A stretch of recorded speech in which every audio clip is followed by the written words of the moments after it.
Good evening. I call this meeting to order. Please stand for the Pledge of Allegiance.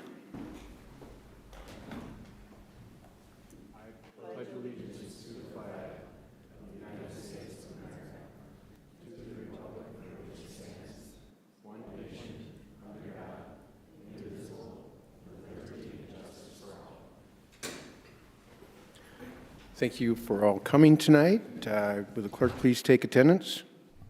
All council members are present, Mr. Mayor. All right.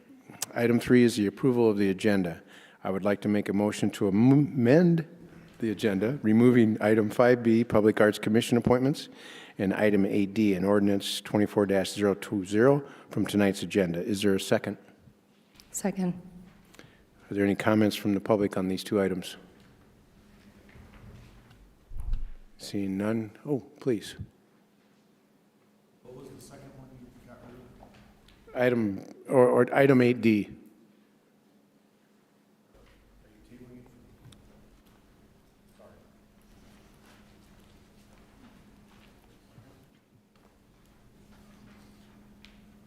It's on.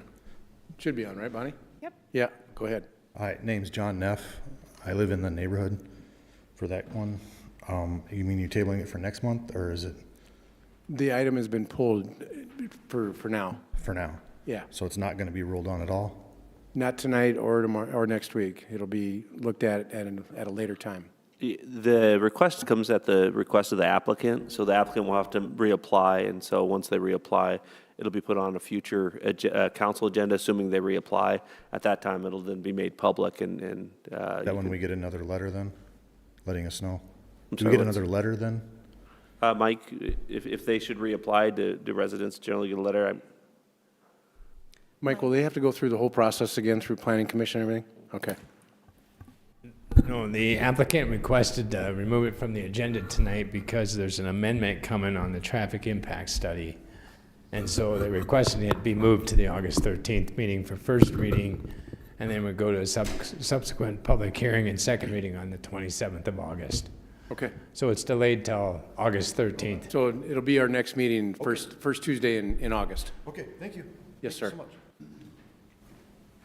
Any comments or questions from the council? Would you go clarify with John? This one is on here. It's item D. All right. Entertain a motion to approve the agenda as amended. So moved. Any comments from the public on the motion as amended? Council questions? Please call the roll. Niemeyer. Aye. Rasmussen. Aye. Specker. Aye. Tiltonburn. Aye. Wendell. Aye. Avery. Aye. Dorn. Aye. Next item is open forum. Is there any member of the public who wishes to address the council on an item not listed on tonight's agenda?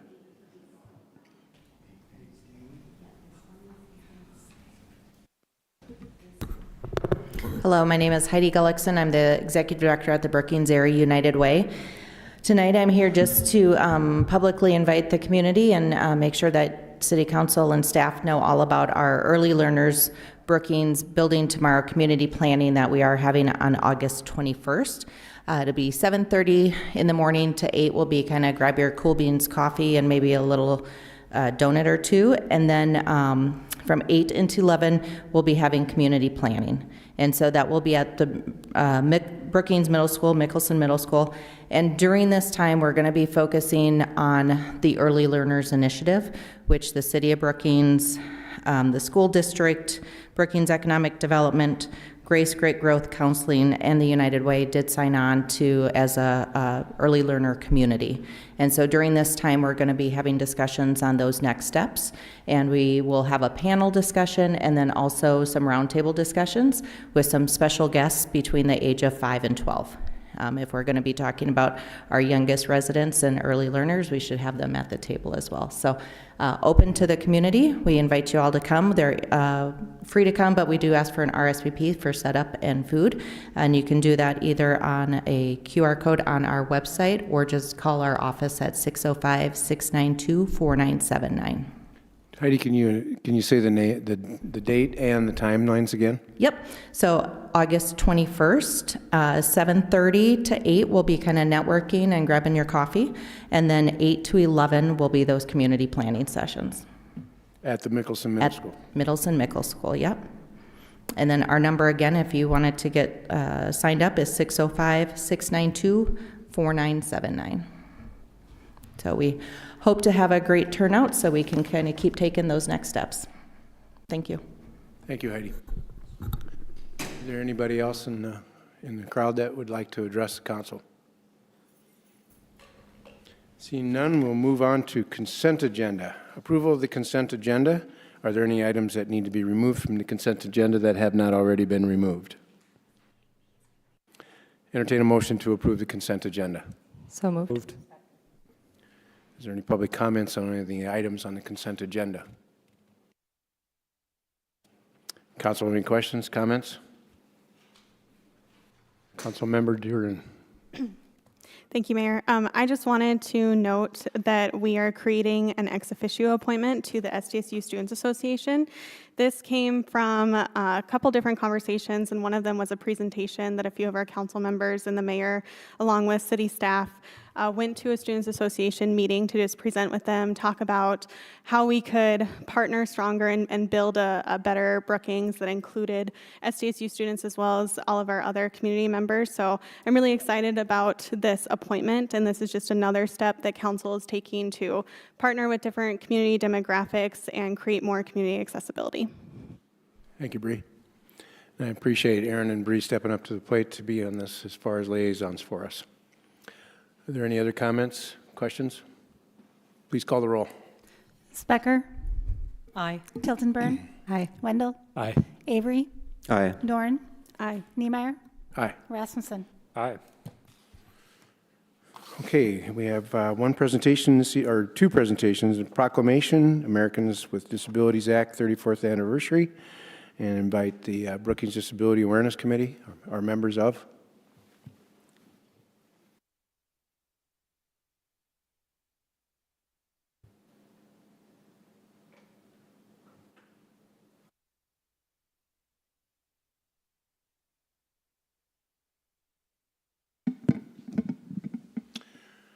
All right, mayoral proclamation. Whereas the Americans with Disabilities Act was passed on July 26, 1990, as the first comprehensive declaration of equality for people with disabilities and protects rights in all aspects of employment, in accessing public services and guaranteeing access to private establishments. And whereas the goals of community aligns with providing people with disabilities with the opportunities and support to achieve full integration and inclusion in society in an individualized manner. And whereas disability is a natural part of the human experience, that does not diminish the right to enjoy the opportunity to live independently, enjoy self-determination, make choices, contribute to society, and experience full integration and inclusion with necessary services and supports. Now therefore be it resolved that I, Opke G. Niemeyer, Mayor of the City of Brookings, do hereby proclaim July 26, 2024, as Americans with Disabilities Act 34th Anniversary Day, and call upon the people of Brookings to recognize and celebrate the progress that has been made by reaffirming the principles of equality and inclusion and recommitting our efforts to reach full ADA compliance for people with disabilities in the City of Brookings. Number two, continue advocating for full inclusion and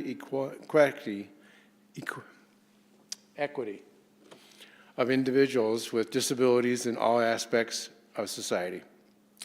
Thank you.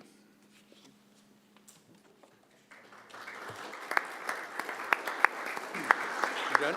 All right. Well, thank you. We want a picture, or you got that already?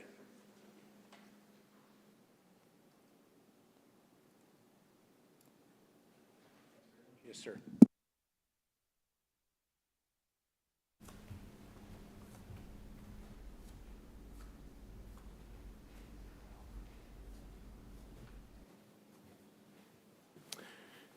Okay, the other report tonight is item 6B, 2023 Annual Comprehensive Financial Report and Audit Summary. Ashley Wrench, our Financial Director, will present this item. Or the gentleman that's going to introduce himself. Thank you. Good evening. My name is Brian Stavanger, partner with Eide Bailey. the audit firm who has performed the annual audit for the city of Brookings. I'm happy to be here to deliver the high-level results of that audit for the year ended 12/31/23, as well as look at a few graphs with some trend information. I'll make sure to pause periodically for any questions or added comments to ensure that you have all of those hopefully answered. As I go through this presentation, please remember that it is not the full audited financial statements. The city prepares an annual comprehensive financial report. I just checked, it's 165 pages. There's a reason we don't go through all of it in detail. We take that high-level approach, but a lot of great information in there. Also included in that report are the results of both BMU and the health system. The accounting requirements provide that those be included as well. They have their own separate audits, standalone audits, report to their governing bodies. We've excluded a lot of that from this presentation, but they are incorporated into the full financial statement. So a quick audit recap, really just a reminder that there's several different standards that we follow when doing any sort of audit. When it comes to a local government audit, there's a few extra ones. They're all listed on that page. Our audit is to obtain reasonable but not absolute assurance. So really what that means is we're not going through things 100%. That's based on those standards. Any audit that's performed by any audit firm following those standards, we're going to do enough to give you our reasonable assurance that we believe everything is materially accurate. Questions on that one? We'll get into some results. When it comes to the financial statement audits, we're really looking at the numbers and the operations of the city, a clean, unmodified opinion with no findings. That's the best opinion you can get. That's the one you want. That's the one you received for this most recent audit and historically as well. In the middle there's just the new accounting requirement that was adopted. Bring that up because it's kind of sprinkled in throughout the full annual report. So really just noting that was implemented and we agreed with the implementation. And again, no findings. So clean opinion, no findings when it comes to the financial statement audit of the city. Questions on that page? We also perform it's a separate audit, but really done in conjunction with the full audit or the financial statement audit. We look at all the federal funds that are expended not only by the city, but also looking at and pulling any health system federal funding, as well as any BMU federal funding, all really to make it a little more efficient to have it all audited together. Within that audit, we looked at one program, which was the most significant program, the Coronavirus State and Local Fiscal Recovery Funds, a clean, unmodified opinion, and no findings in that federal audit as well. Questions on that? So far, good things to report. So this is where, if you were to look strictly at the annual report, this wouldn't necessarily tie to the grand total or agree to the grand total. Again, because we're pulling out BMU and the health system to really just focus on city-only type cash. More of what you're responsible for, you're budgeting for, or approving the budget for. Broken out into two different categories, green, governmental, blue, enterprise. Enterprise is really a representation of those business-type funds, enterprise funds, liquor, airport, golf, solid waste, research and technology. Everything else is included in that governmental. So your main operating fund, your general fund, sales tax collections, capital projects, repayment of debt service, that's all in that green. So this not only combines them, but also breaks them out separately for the last 10 years. You can see really over the last 4 years, tremendous growth overall, really focused in that governmental fund or that group of governmental funds, which again, general fund, sales tax collections, really a representation of kind of saving for the future. We spent quite a bit of time last week talking about the presentation, the audit, making sure I had a real good understanding of kind of the history and as well as the future, and really a representation of focusing on saving for future projects, in particular the Public Safety Center, the police facility. So this was not done unintentionally, in fact, very intentional to really save on those debt costs and hopefully cash flow the majority, if not all, of that public safety center in the future. Questions on total cash? Any comments on this slide? So this is a good quick look.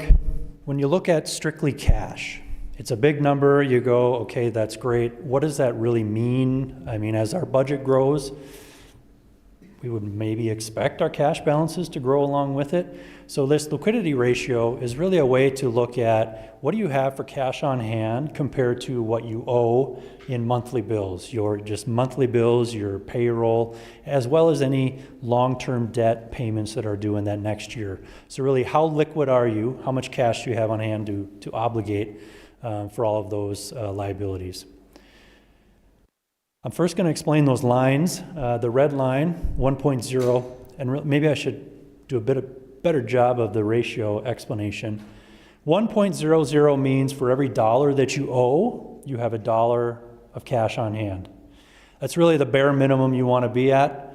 I would argue, even personally, you always want to have enough cash on hand to pay your bills. So really, 1 is the bare minimum. Generally speaking, if you talk to analysts, other local governments, they're more looking at 2.00 as their bare minimum. That gives you a little bit of cushion, and again, bare minimum. So you really want to be above that 2.00. This is going to fluctuate depending on timing of projects and things going on.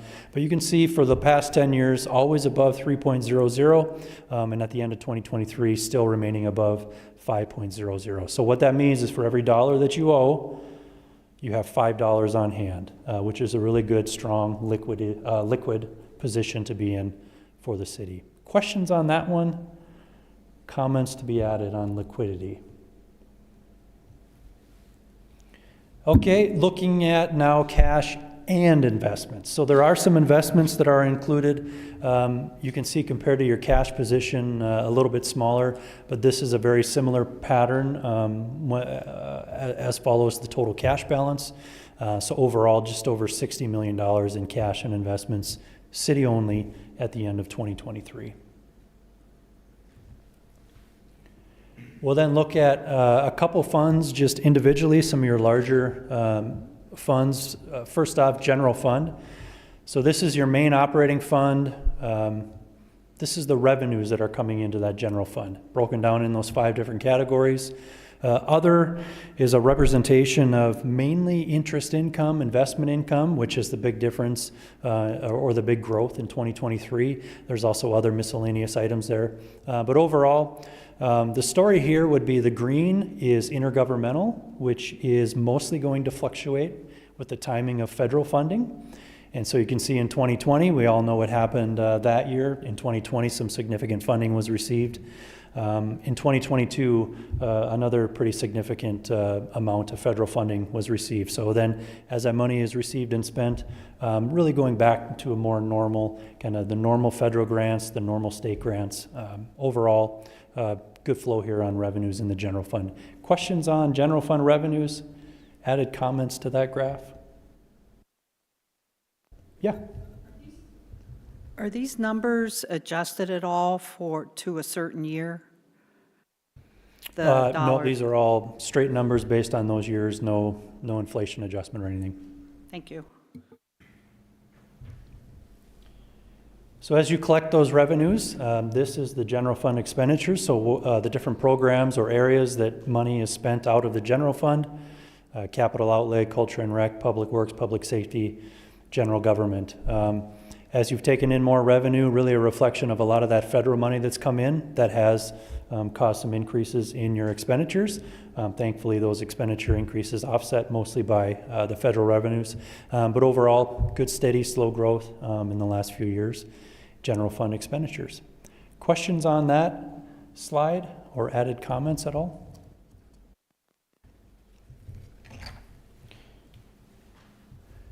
At the end of the year, at the end of every fiscal year, there's a fund balance, essentially reserves to be utilized into the future. It's mostly cash, but it doesn't always correspond because we've got these fun little accounting entries and adjustments we have to make. But fund balance is really what's at the end of the year in your reserves. Important to have a fund balance.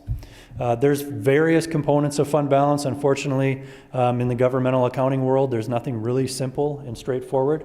What we've done is we've pulled out the unassigned, which is really the truly reserved. There's some other fund balance categories. restricted, which would really be unspent grant proceeds that carry over from year to year, as well as committed and assigned, which is really internal earmarks for future projects, for emergencies. Everything that's left is unassigned. This is the one that most people track to say, what do we truly have in our quote-unquote rainy day fund? These are the straight dollar amounts. At the end of 2020, you can see just under 12 million, and at the end of 2023, just under 10 million. So again, these are straight numbers. I'm going to put that into a little different graph on the next page, but overall, really a representation of kind of spending down some of those grant funds and other funding, and for the most part remain rather steady and a little bit of growth in 2023. Keep in mind, this is only the general fund and only unassigned. So what does that mean?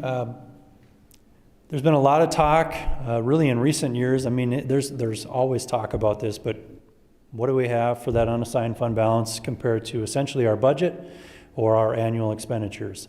So this takes that fund balance and converts it to a percentage of your budget. So at the end of 2023, you had just under 6 months worth, or about 49% in your rainy day fund, in your reserves, in your general fund.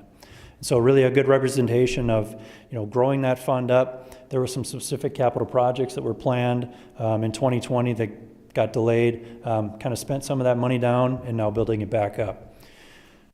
A lot of the questions we get related to this are, where should we be? Is this good? Is this bad? Number one, it comes down to really city council's management's, what's your intended position? A lot of times there's not a flat number anyone's targeting. More it's about, what do we have into the future? You've got a 10-year capital improvement plan. Within that, you've got some plans to utilize some cash instead of bonding or taking out debt. So you're kind of slowly building that fund balance back up. Overall, though, if you take all of that out, generally speaking, you want to have no less than about 2 months worth in your unassigned fund balance. There was a study done by a national organization, the GFOA, the Government Finance Officers Association, and that's really what they came out with was, and what we're seeing is you want no less than, or a minimum of about 2 months worth. Most local governments, and specifically cities, generally try to aim for about 50%. Again, it's going to go up, it's going to go down. If you look at this graph in the 10 years and you averaged it out, you're probably right around 50% for the last 10 years. So generally speaking, I would say you're right in line with a lot of the other cities that we work with and see. Questions on that one or added comments as it relates to general fund balance? All right, just a couple more slides. Focus on the second penny sales and use tax revenues. Really good, continued strong collections. The blue is the actual tax collections, which for the most part makes up most of every year's graph. The green is other, which other is going to be interest, other miscellaneous items. But the big thing is state funding, state grants. So essentially, I got to get to the right page here, I apologize. Surface Transportation Program funding. So as that funding's received, it's either spent right away or it's kind of pooled and carried over until there's a specific project it can be utilized on. When that project is then going on and the money is being spent, that's when it's actually recognized on this graph as revenue. So in 2019 and in 2023, it just had much more significant activity. In 2023, it was 22nd Avenue reconstruction. So that green is going to fluctuate based on what's going on. I think the more important one is to look at those sales and use tax collections. You can see they continue to grow at a very nice pace, especially the last 4 years. And then one more graph to look at the fund balance in that sales and use tax, or second penny sales and use tax. When we had this discussion last week, and really before that, but really put a bow on it last week, just confirmation that there's continuing to look at that 10-year capital improvement plan. What do we have in the works over the next decade? How can we utilize fund balance, reserves, not only in our general fund, but also some of these other funds? And this is really a representation of allowing that to essentially be a savings for future use, and there is planned future use for those funds. But good strong growth in that fund in the last 5 years. And I think I've got one more that just says thank you, but also a good opportunity to pause again to see if there's any other questions or comments to be added on the 2023 audit, financial statements, and results. Thank you, Brian. Any questions, comments? Councilmember Specker? You have the breakdown of the cash versus investments. Is that what you see typically in cities? Is that ratio? I would say up until 2023, that's not what we would typically see.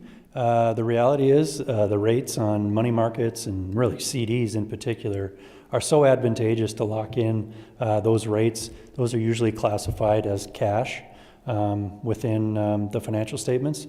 So typically not, but it's really a realization of the city taking advantage of those rates, being able to lock them in, kind of take out the risk of an investment. So we have seen more of this in recent years, but really it also comes down to your risk tolerance, your investment goals, policies. It is a mix across the board, but definitely what we've seen recently, taking advantage of some of those other quote-unquote investment opportunities. Thank you. Yeah. Other questions, comments? Thank you very much, Brian. Yes, you're welcome. Thank you. All right, item 7A, action on resolution 24-022, a resolution authorizing an energy savings performance contract with Ameresco. I'm going to go with that. Ameresco, there we go. Jared Thomas, our chief building official, will present this item. All right, so resolution 24-022 authorized city manager to sign all required documentation to enter into an energy savings contract with Ameresco. The contract will be provided through TIPS, which is an interlocal purchasing system with an estimated value of $3.356 million.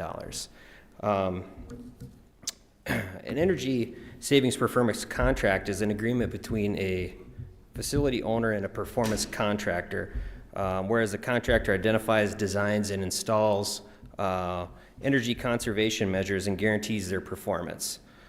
These performance contracts are structured so that the payment of the financing and energy conservation measures are partially recovered from the energy cost savings that those measures create. So a little background on this story, or on this project, is in the summer of 2023, City of Brookings staff met with a couple of different companies. We settled with a group called Ameresco, which I believe there's a couple of them team members here today to show support and to help me out if there's any technical questions.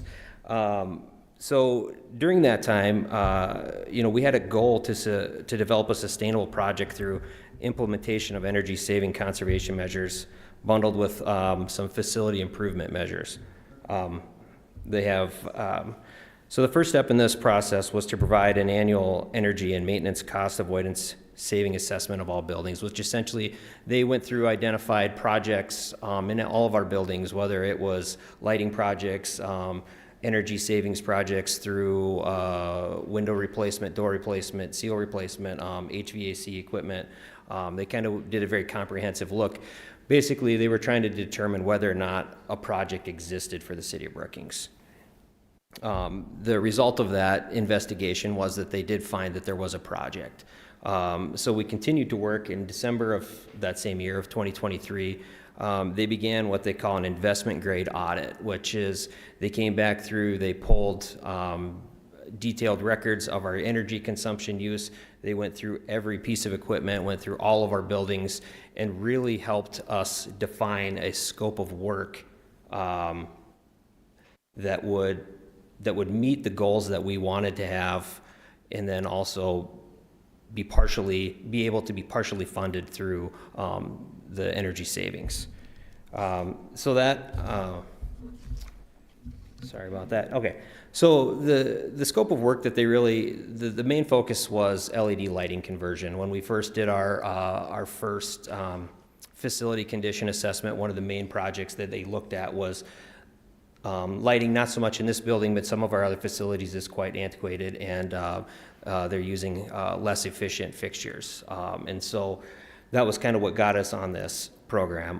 When we partnered with Ameresco, they took a look at our 5-year capital improvement plan, and they looked at some of these HVAC window projects and said, you know, there's energy savings in these projects as well. And so we kind of got it down to about 5 different projects. We have LEDs through all the city facilities. There's HVAC equipment upgrades at the East Fire Station, the Larson Ice Center, and the Dakota Bank Center. Windows and exterior door projects at the Larson Ice Center and the Dakota Bank Center. There's a fire alarm replacement at the Larson Ice Center, which isn't technically an energy efficiency savings, but we are deficient with ADA requirements there. And so it's an important project that they felt that they could help us do sooner rather than later. And then the last project identified in that was a roof replacement at the East Fire Station. So the final project, you know, we as a staff, we've kind of reviewed it. We went through, I mean, obviously the project started very big, and we kind of whittled it down into a project that we felt really good about. We felt like these are projects that we've identified through our facility condition assessment that we needed to get done in the next 5 years, and that this kind of gives us an avenue to advance those projects to get them done within the next year, while partially funding those with energy savings through reduced energy consumption and operating and maintenance costs. Yeah, I guess I will stand for any questions you have for that. Thank you, Jared. Entertain a motion to approve. So moved. Second. So is there any public comment on this item? Council have any questions, comments? Andrew? Thank you. I'm not sure who best to answer this question, but I was just curious, of the $3 million, how much of that is like kind of a new cost to the city versus just things that we would have been replacing already in those ongoing efforts? Well, these are all costs that the city would have eventually taken on. Approximately $1.7 million of this is stuff that was identified in our 5-year CIP. The lighting project wasn't specifically identified in our CIP, but it was a known cost that we have, and we're currently handling it out of our operating budget, and so we're not probably appropriately budgeting for that. Thank you. Paul, you got a comment? Yeah, Jared, if you would just comment real quickly on what the environmental impact with these changes are that we'll see through this opportunity. Yeah, so, and I apologize, I had a thing here, but I guess I'm not sure how to make that work. But so the primary benefit of this proposal is to replace aging equipment with more energy efficient equipment, and partially paying for that with the energy savings. With this specific scope of work, the Ameresco team tells us that we're going to have about a 15% reduction in our carbon footprint. And they gave me all kinds of different values. There's federal websites where you can plug those numbers in and say how many cars that it equates to, or how many whatever. But and so I think, you know, anytime we can reduce our carbon footprint, that's a good deal. So that's in addition to the 15% of the carbon footprint, or that equates to about a 15% reduction in our our energy consumption on an annual basis. Councilmember Wendell. Thank you, Mayor. I was looking at the scope of work document that was attached to the agenda, and it identified the 5 projects that are being recommended and kind of the summary table of those projects. But there were obviously several other projects that were sort of considered. Would you anticipate that those projects would come back to us in a future year? They just maybe didn't make the cut in this first round? Or were they just not viable projects that you wouldn't include in? Some of the projects that they had, they weren't viable for this form. Some of them were ones that we would would handle with our, our facility condition assessment, or we would handle with our CIP budget. Some of the things that they looked at were ways to add, solar panels to some of our facilities. So the project really started very, very broad, and they had a lot of ideas.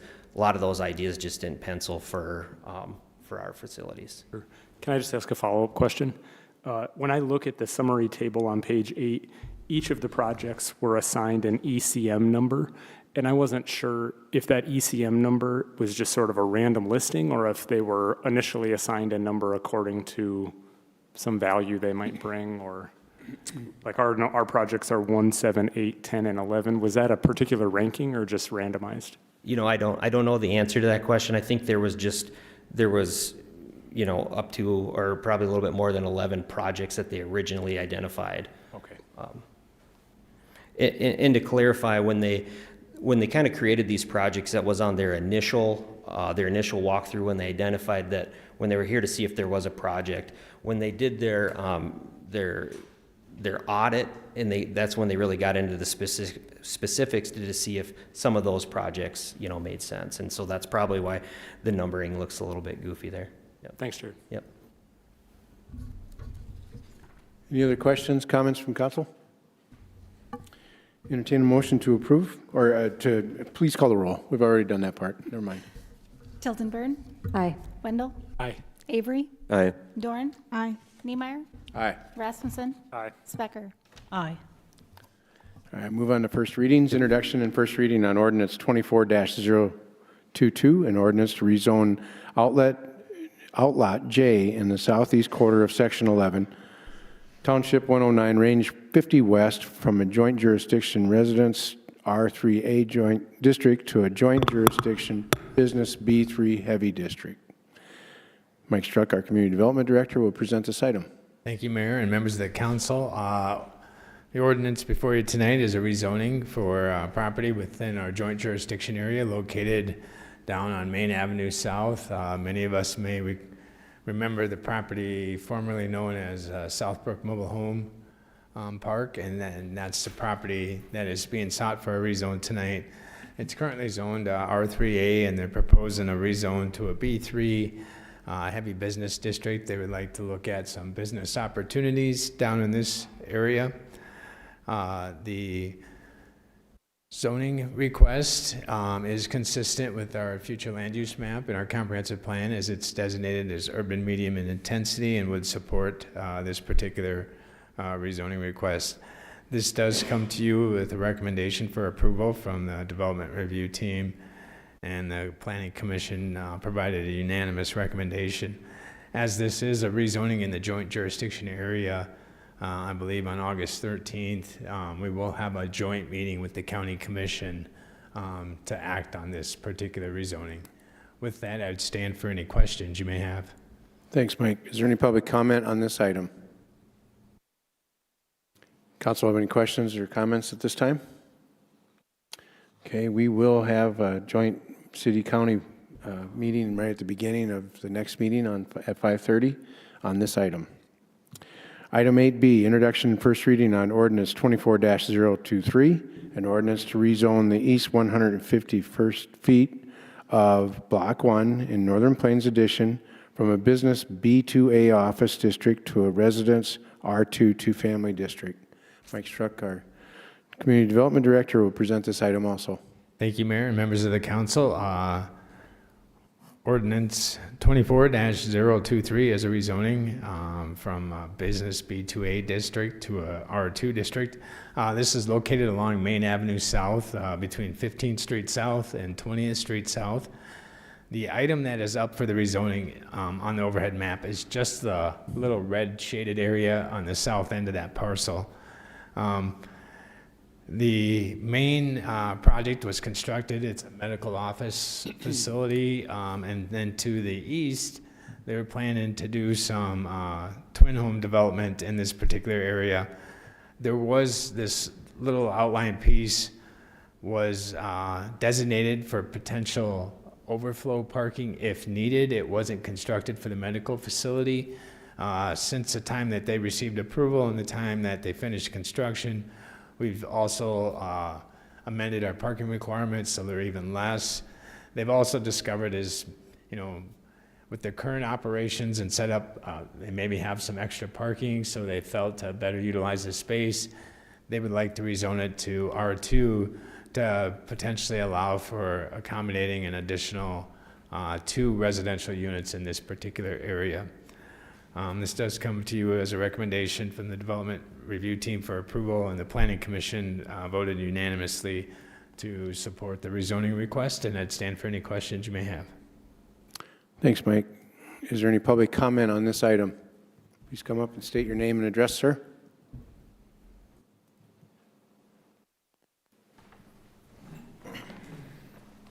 My name is Jason Flasky, and I reside at 511 Cardinal Drive Circle here in Brookings. Just a point of clarification on this. This area was promised to us by the developers that it would remain a buffer zone to prevent overflow water from their parking lot. I can't remember if it was in the last council meeting where they promised that or if it was private. I'm sure we can find it in the notes. We have serious water runoff issues with that parking lot, even with the storm drains that were entered into the building site plan. I'm looking at the zoning commission meeting, and I'm just wondering, do you put in the notes any adverse opinions by residents in the zoning meeting notes? That'd be a question for Mike.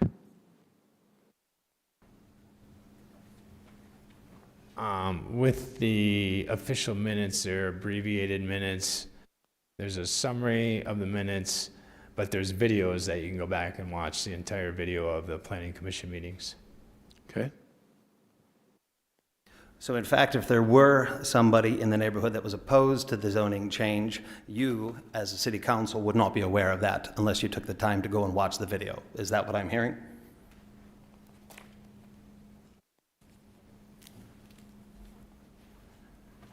The city council gets a copy in the agenda packet of the official minutes and a summary of the discussion.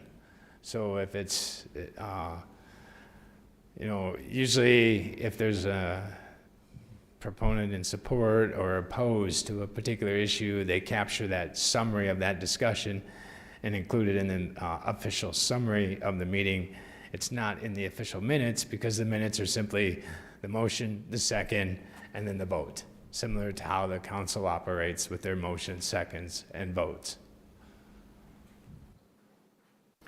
I want to point back to my neighbor, Ron Stee, right there. He was at the meeting and he voiced strong disapproval of the proposed rezone because his house is currently being flooded from the parking lot property.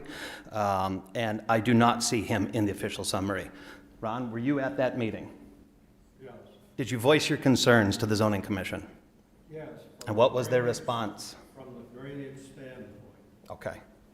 And what it's doing to my property, which the first drain we had, the developer. Ron, can you please come up to the microphone Right. so we can hear you? Sir, please come to the mic and state your name and address. Yes, I'm Ron Steve, 503 Deer Pass. And I've got 181 feet along that property line. The first drain that we had, the developed property, half of it is sloped to the south, with the retention pond being in the northeast corner. Half of that property that's developed, the drainage goes south and comes right down to the east, right along my property line. I had water up against my house with the first drain that we had. And they have planted seeded grass and put some plantings in along that property line where that water runs. That helped to slow it down some. But once saturation point's reached, it's going to run. Also, I'm in hopes that what they've seeded and planted will provide some uptake, so that soil has a little bit more water holding capacity in it. Because right now, they're flooding me out. And that's what that green space does, is provide uptake for the water that runs. All the time that I have lived there, that southeast corner of that property has been a drainage problem, and it affects all 4 adjoining landowners right in the corner of that property. Now, the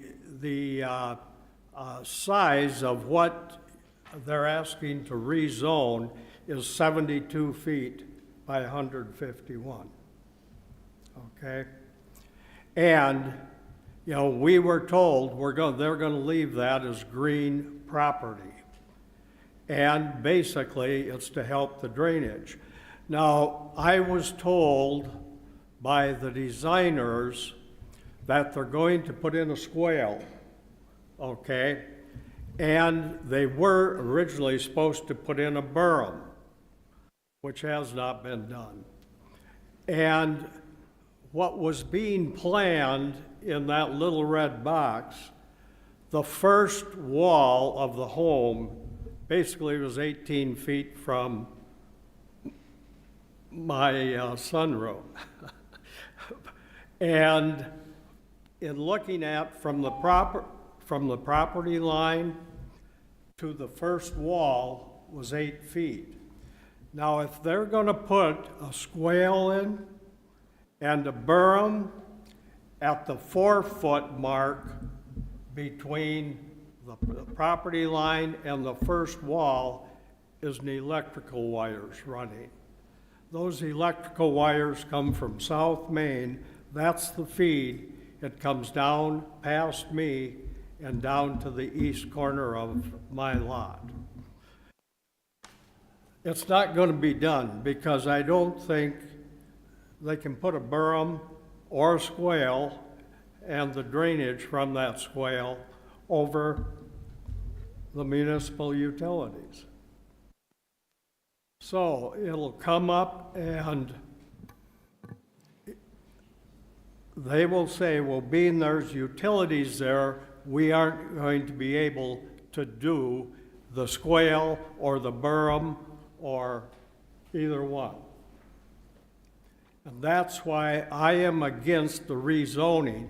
I said I was in favor of a project, but due to the rezoning, and after that meeting, when I took the measuring tape out and measured and where the utility lines are, and they are marked,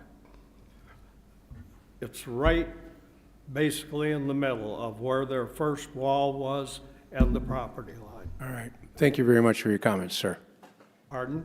Thank you for your comments. Okay, thank you. I believe I have 1 minute and 25 left. Go for it. Okay, and so is it generally city policy and a matter of law that any business performs and provides a visual barrier from a commercial property to a residential property if it's in direct line of sight of a parking lot? Is that the case? Depends on the situation. Mike, on this situation, what would that be? Ask the question again. Is a property owner of a commercial property who has a parking lot required to provide a visual barrier to the residential areas to shield them from the headlights of the parking lot? Mike and I talked about this at a prior meeting, and I was assured by Mike and the developers that that would be done on my property.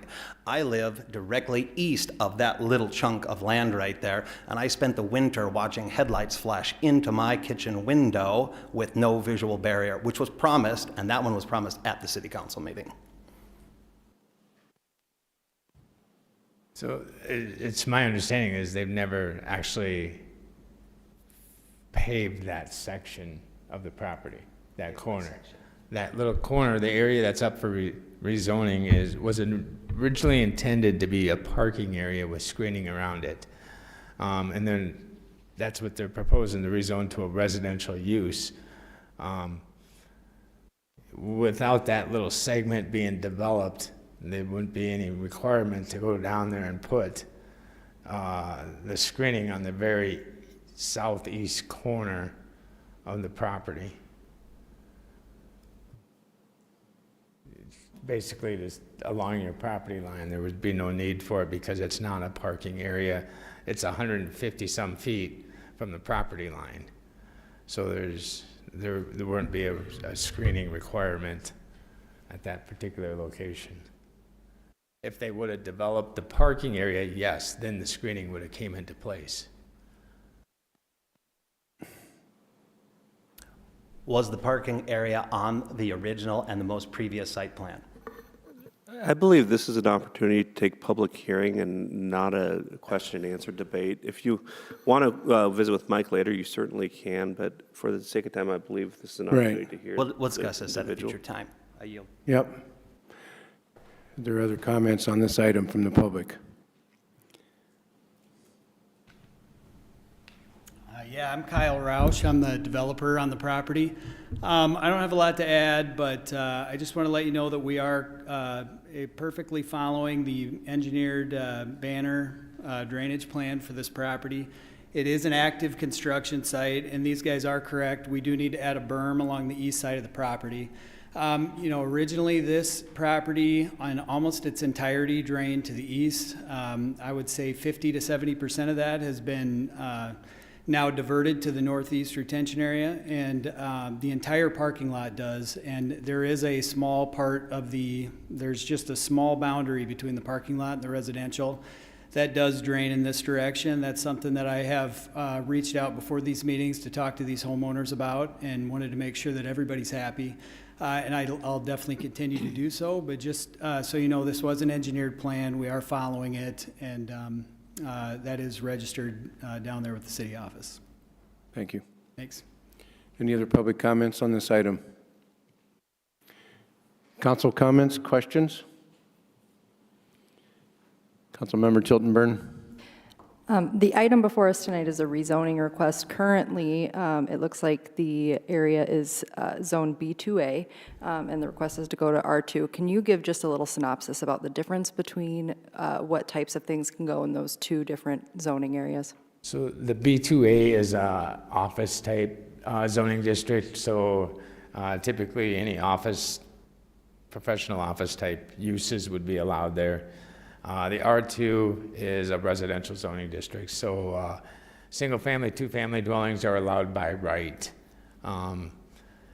Through conditional use process, you could have an apartment, but in this small area of 151 by 70 plus feet, rezone that to R3, you really couldn't build a whole lot. The intentions is consistent with their other approved plans. That is your next item on the agenda.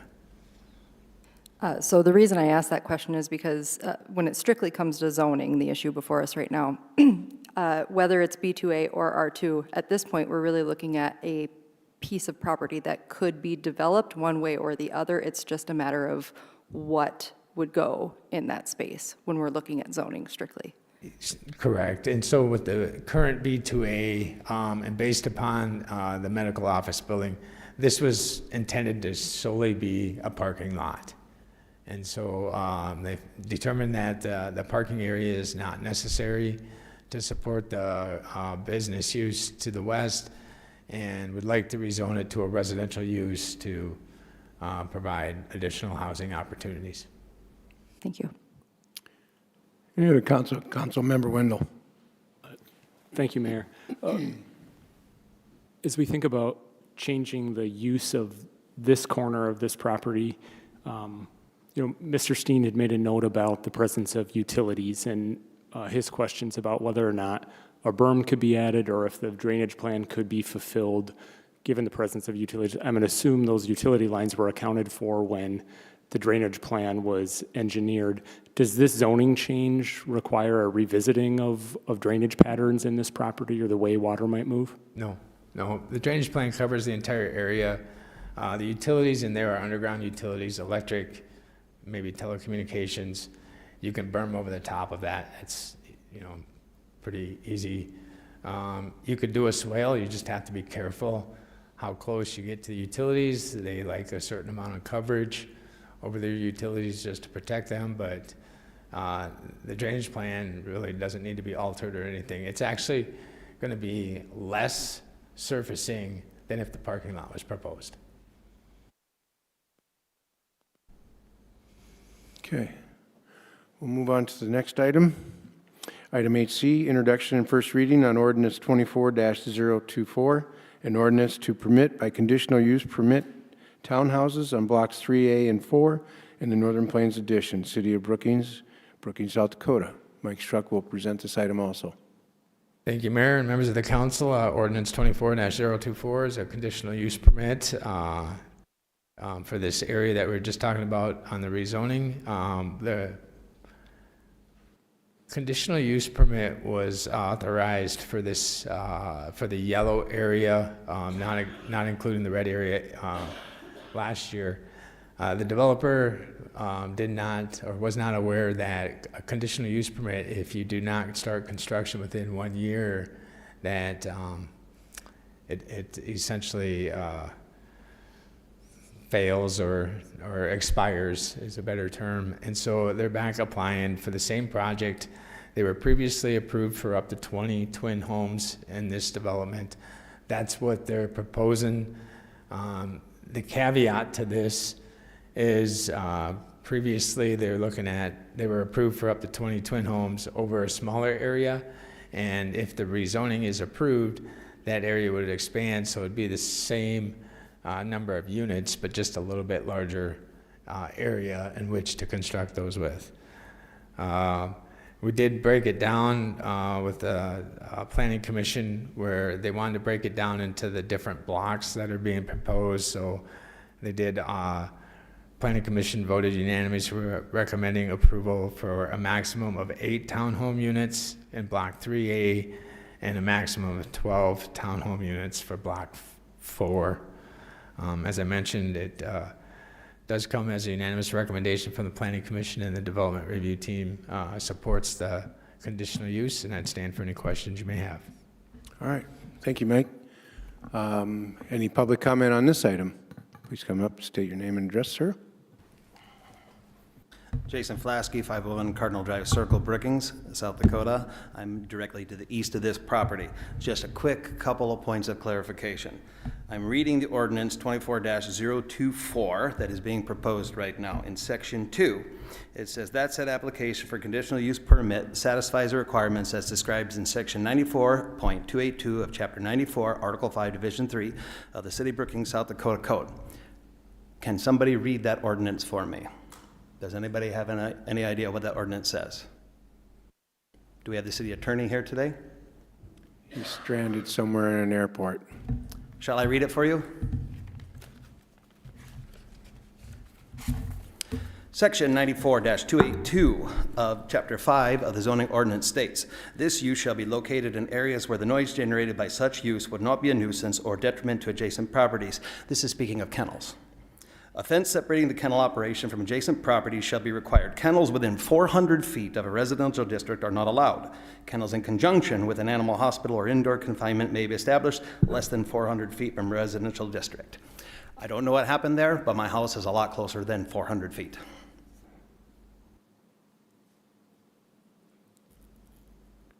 We're talking townhomes, sir, not kennels. I know, but that's what's in the ordinance that you're going to vote on.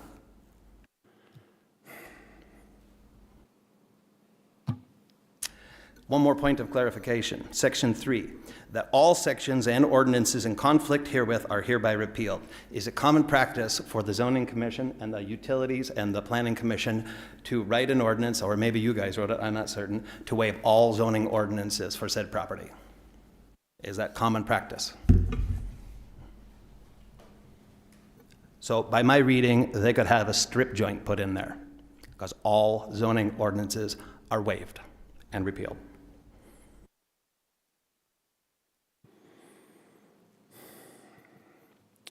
I don't have an answer for that, but I'm taking your comments, okay? Thank you.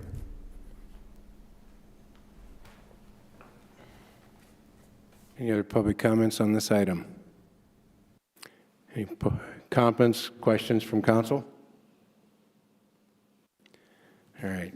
Both of these items will be addressed on August 13th also. Second reading.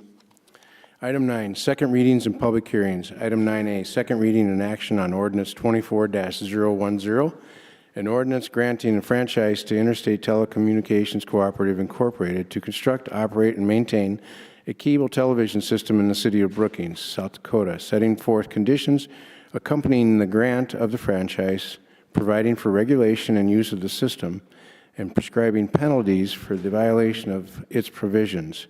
Paul Brasino, our city manager, will present this item in the absence of our city lawyer, who is stranded in an airport somewhere.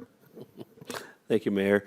Mayor, City Council members, Steve went over this at the last meeting, but just to reiterate, this is a 10-year cable franchise ordinance with the Interstate Telecommunication Cooperative. Steve has successfully negotiated the renewal of this agreement with that firm.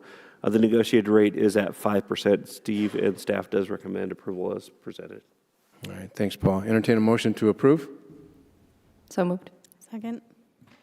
Any public comment on this item?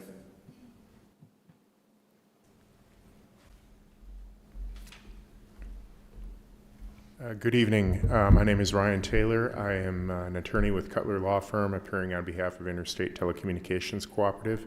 Thank you for the opportunity to address the City Council this evening. Also present is ITC's General Manager, Tracy Bandemer. As you mentioned, we have negotiated this with the City Attorney. It's essentially a renewal of the existing cable television franchise, and we're happy to answer any questions that you or the audience may have. Thank you very much. We've already done the motion. Council questions, comments? All right, thank you. Please call the roll. Wendell? Aye. Avery? Aye. Doran? Aye. Niemeyer? Aye. Rasmussen? Aye. Specker? Aye. Tiltonburn? Aye. Item 9B, second reading and action on ordinance 24-021, an ordinance authorizing budget amendment number 7 to the 2024 budget. Ashley Wrench, our financial director, will present this item. Good evening, Mayor and members of the council. This is the second reading of Ordinance 24-021, authorizing Amendment Number 7 to the 2024 budget. This amendment will increase the E911 equipment maintenance budget by $45,243 for 2024, and the annual maintenance contract for the next 4 years will be $11,800 per year. This proactive solution includes a refresh of dispatch workstations as well as preventative maintenance to maximize the life, performance, and utility of this critical hardware. In the event that dispatch is moved to a new location or a backup site is created, the contract will continue to be in effect and amended as necessary to accommodate the circumstances. The East Central Communications Joint Powers Board has approved this amendment, which will be funded with the E911 Special Revenue Fund reserves. No changes have been made since the first reading, and staff recommends approval of this ordinance as presented. Thank you. Thank you, Ashley. Entertain a motion to approve. So moved. Any public comment on this item? Council have public or any questions, comments? Please call the roll. Avery? Aye. Doran? Aye. Niemeyer? Aye. Rasmussen? Aye. Specker? Aye. Tiltonburn? Aye. Wendell? Aye. Okay, public hearing and action on a temporary special event alcoholic beverage application from the Main Street Pub. And I will have Bonnie take it from here. Mayor and council members, this is a temporary special event alcoholic beverage license from the Main Street Pub to operate a special event at the Socialite at 420 Main Avenue on July 26th. All required paperwork has been reviewed. Staff recommends approval. Thanks, Bonnie. Entertain a motion to approve. So moved. Second. Open public hearing on this item. Is there any public comment on this item? Public hearing is now closed. Does the council have any questions, comments? Is this going to be held for all day then, Bonnie, or is it an evening event? What do we have? It's a late afternoon, early evening event, about 3 hours in length. All right. Any other questions, comments? Please call the roll. Doran? Aye. Niemeyer? Aye. Rasmussen? Aye. Specker? Aye. Tiltonburn? Aye. Wendell? Aye. Avery? Aye. Item 10A, action on Resolution 24-067, a resolution relating to the improvement of drinking water facilities, authorizing and directing the issuance and sale of revenue bond to pay the cost of said improvements, defining the terms of manner of payment, the bond, and the securities thereof, and approving the form of loan agreement. Eric Witt from BMU Water, Wastewater, and Engineering Manager will present this item. Thank you, Mayor, council members.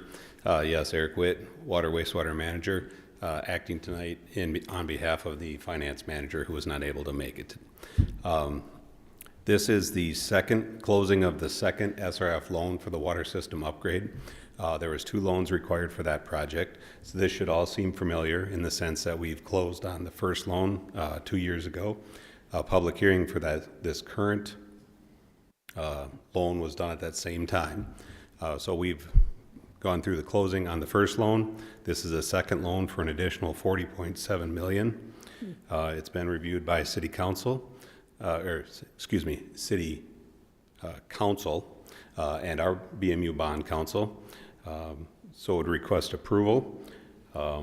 Couple other items. The state would close on this loan the end of August if approved. This additional loan does not impact the city constitutional debt limit. And as a side note, fortunately, we were awarded an additional $8 million in ARPA funding recently, so that also counts towards our financing package. So with that, I would stand for any questions and would request approval of this resolution. Thank you, Eric. Entertain a motion to approve. So moved. Second. Any public comments on this item? Council, any questions, comments? Eric, what's the extent of the loan? How many years are we looking at here? 30. Okay. I don't remember if I recall hearing that. And this is for just the water treatment plant, correct? Yeah, this is the water system upgrade. So there's a schematic in the packet. It's the water treatment plant itself, which is the largest single project. But then there's 5 phases of raw and treated water main piping throughout the collection or through the distribution system. And then there's a well package as well. So there'll be 6 additional wells between the 2 well fields. So 7 individual total projects in the water system upgrade. All right. Thanks, Eric. Any other comments questions from council? Please call the roll. Niemeyer. Aye. Rasmussen. Aye. Specker. Aye. Tiltonburn. Aye. Wendell. Aye. Avery. Aye. Doran. Aye. Okay. Thank you. Item 11, the monthly city progress report being presented by Samantha Beckman, our assistant to the city manager. Good evening, Mayor and members of the City Council. This is the July 2024 progress report. The city, along with several of its volunteer boards, are seeking nominations for the 2024 Mayor's Awards, which include all of those listed on the screen here. Criteria and deadlines for the awards can be found on the city's website under the news and announcements. There are also several committees who choose to nominate internally at the committee meetings themselves.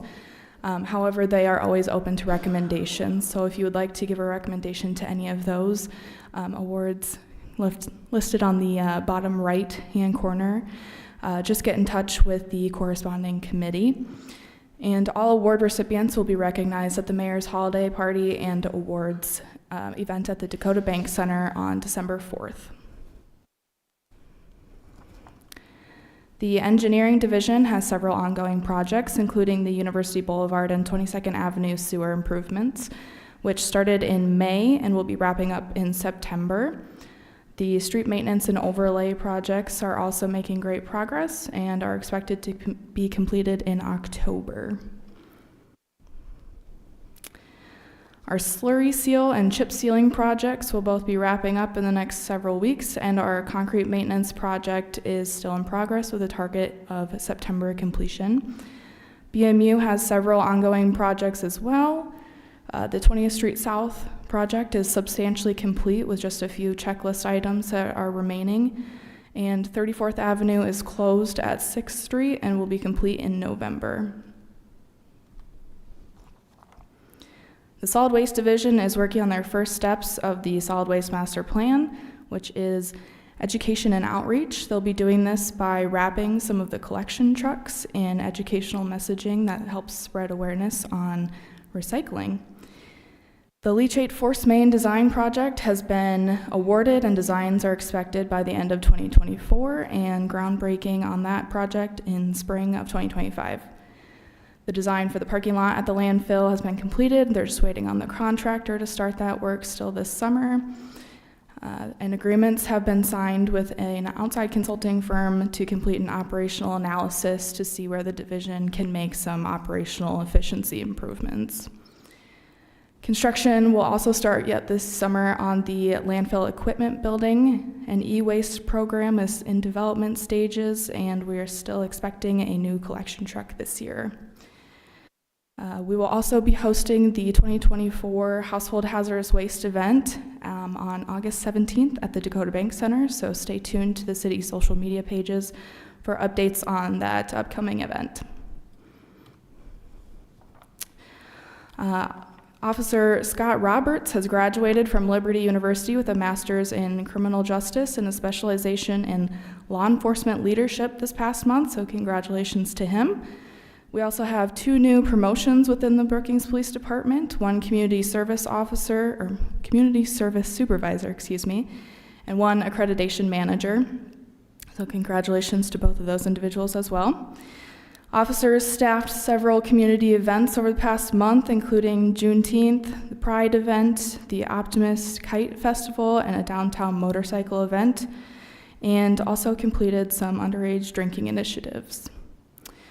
A reminder that our animal control unit works very closely with the Brookings Humane Society, and they are full, so if you're looking for a furry friend, please stop over and see the Humane Society folks. The second session of Safety Town also ended on June 28th and was a success. Officers also recently attended a training to implement a software system that would act as a virtual co-responder with law enforcement that has 24/7 access to behavioral health experts who are qualified to de-escalate situations and help treat individuals who are experiencing mental health crises. Members of the Activity Center were joined by the fire department during a home safety and center evacuation presentation. They learned about the importance of smoke alarms, effective evacuation strategies, and even got to practice using a fire extinguisher. The Summer Arts Festival was a success. Crews were busy helping with festival weekend, anything from trimming trees beforehand, mowing, painting lines, to clean up afterwards in the park, to moving some benches around. So kudos to everybody involved in that huge event. We also know that that brings a lot of visitors to the community, so it's a great thing for us to keep going every year. This week, the Friends of Baseball recognized the Brookings Health System's donation to a new batting cage near the Bob Sheldon Field. So thank you for the support in youth sports in Brookings there. The city and SDSU partnered to host an emerald ash borer open house where residents were able to ask forestry and SDSU staff questions about the emerald ash borer, treatment methods, and more. More information and public engagement sessions will be scheduled soon. The United States Golf Association visited Edgebrook Golf Course this last month as well. During that visit, they took samples to assess the soil conditions, offered ways to improve play, looked at equipment and environmental sustainability, and helped us plan for the future of Edgebrook. Congratulations to Stephen as well, one of our Parks techs who received his Master Gardener certification with the SDSU extension for Master Gardeners program.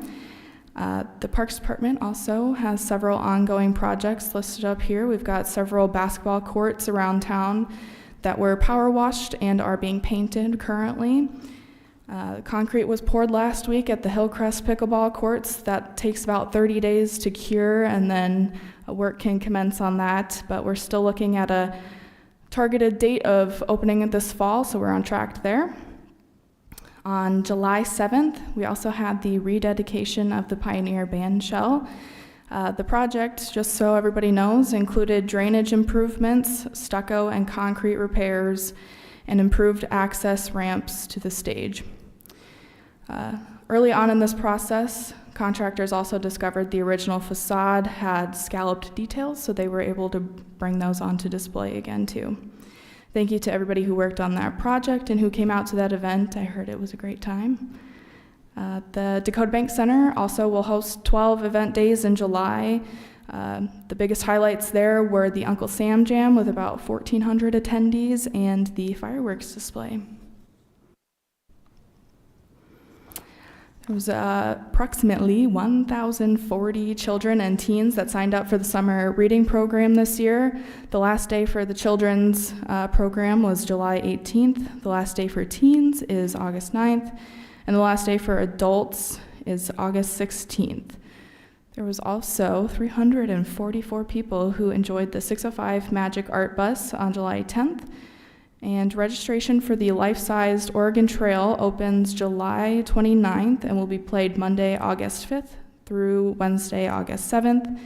And just a reminder, the library is closed on Sundays in August, and I will stand by for questions. Thank you, Sam. Any questions, comments from council? Thank you. Paul? I got one. Sam mentioned the slurry seal. Slurry seal, got that out. That's actually happening this week, so the public should be aware that that's going to be happening throughout the community. It's actually starting Thursday at 8 p.m. 22nd Avenue South from 8th Street to 20th Street will be done. So that's a large chunk. Planning on doing that in the evenings so we don't disrupt things throughout the community. On Friday, the library parking lot will be done, as well as 32nd Avenue. There'll also be additional work being done at the intersection of 20th and 22nd, some restriping there. So encourage the public to to have a watchful eye out for those crews working in the right-of-way. Thanks, Paul. All right, our next meeting is on the 13th. It does start at 5:30 because we have a joint session with county or with the city and the county on this joint jurisdiction on item 8A. Other things that might be on the meeting besides consent agenda, we have TMP 24. What is that? That's just my numbering system. You can ignore that. Okay. And then the ex officio reports, Celebrate Cultures as a Community Proclamation, Mediacom TV franchise agreement. That's not, this must be a typo. On the Mediacom, next, yes, yep, Mediacom, Mediacom not will have a ITC. cable franchise on the next agenda. Right. And then we have 3 items that have second reading again. Otherwise, is there any other item that the council would like to bring upon us? Okay, we will be going to executive session. There will not be any reconvening of the meeting. There was no action expected to happen after the executive session. Executive session pursuant to SDCL 1-25-2.3 for the purpose of consulting with legal counsel or reviewing communications from legal counsel about proposed or pending litigation or contractual matters. I entertain a motion to enter an executive session. So moved. Second. All those in favor say aye. Aye. Opposed, same. We are in executive session.